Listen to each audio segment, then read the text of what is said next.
On peut facilement se perdre dans des débats théologiques et des questions doctrinales super pointues. Mais étendre nos connaissances bibliques, c'est sûr que c'est une pratique excellente.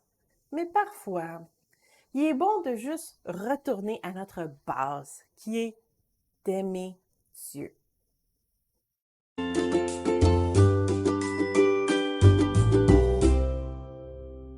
Le verset est tellement simple.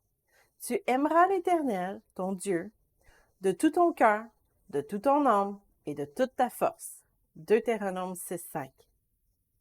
Lorsqu'on est amoureux de Dieu de cette façon-là, la vie chrétienne n'est pas compliquée. Aimer Dieu, c'est souvent la réponse à nos tentations. C'est la solution à nos angoisses. C'est le réconfort dans nos tristesses. C'était d'ailleurs ce que Jésus considérait comme le plus important. Jésus lui répondit, « Tu aimeras le Seigneur ton Dieu de tout ton cœur, de toute ton âme et de toute ta pensée. » C'est le premier et le plus grand commandement. Matthieu 22, 37 et 38. Dans la tradition juive, le passage qui est dans Deutéronome 6, ça s'appelle le schéma. Et ça vient du mot « écoute », qui est d'ailleurs le premier mot dans le verset 4. Et chaque jour, les Juifs récitent le schéma, matin et soir, pour se souvenir de leur base. Et c'est pas une mauvaise idée. Hein? Peut-être qu'on doit nous aussi prendre le temps de se souvenir de ce principe qui est élémentaire. Aimer Dieu de tout notre cœur. Ça signifie de l'aimer d'une façon réfléchie. Parce que le cœur, dans la langue hébreu, c'est pas juste l'organe qui est dans notre corps. C'est aussi le siège de nos pensées. C'est là où est-ce qu'est notre connaissance. C'est un peu comme le centre d'information avec lequel on prend nos décisions. L'amour, là, c'est pas juste une émotion. C'est pas comme juste les papillons qu'on a dans le ventre ou les violons qui retentissent dans le ciel. Quand on lit là, 1 Corinthiens 13, là, le passage qui parle beaucoup de l'amour, on voit que l'amour, c'est pas juste une émotion, c'est une décision. C'est un engagement. Au fond, l'amour, c'est un attachement qu'on décide d'avoir même quand ça nous demande des sacrifices. On doit choisir d'aimer Dieu. On doit calculer le coût de notre salut et nous attacher à lui malgré le prix. C'est ça que ça veut dire d'aimer Dieu de tout notre cœur, de toute notre connaissance, de bien y réfléchir. Aimer Dieu de toute notre âme signifie aussi de l'aimer avec nos émotions, avec notre passion. Hein? Dieu a jamais aimé les sacrifices qui lui étaient offerts, qui étaient faits juste par des actes religieux, sans amour, comme on le voit dans 1 Samuel 15, 22.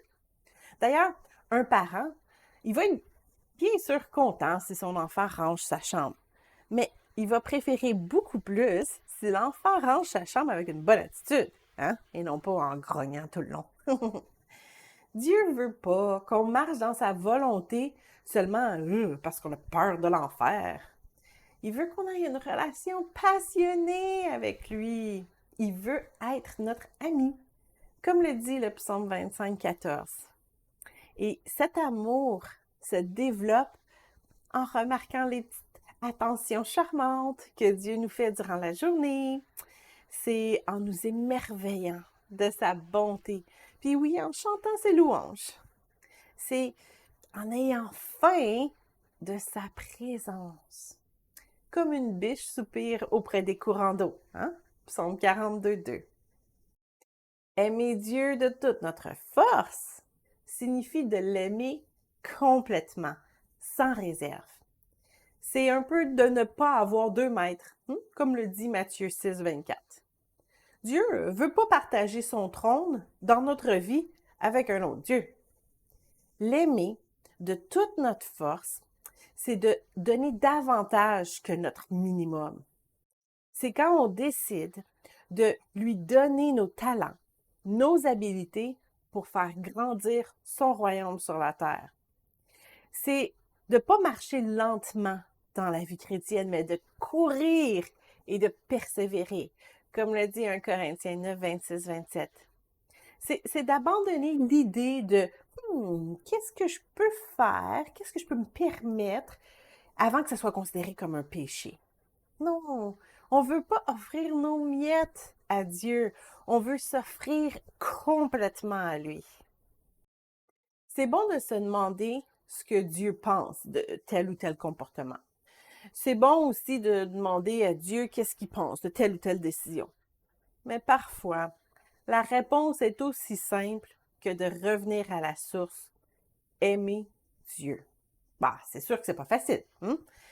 En fait, c'est même impossible d'avoir une relation d'amour comme ça avec Dieu sans l'aide du Saint-Esprit. C'est ce que ça dit dans Matthieu 19, 26.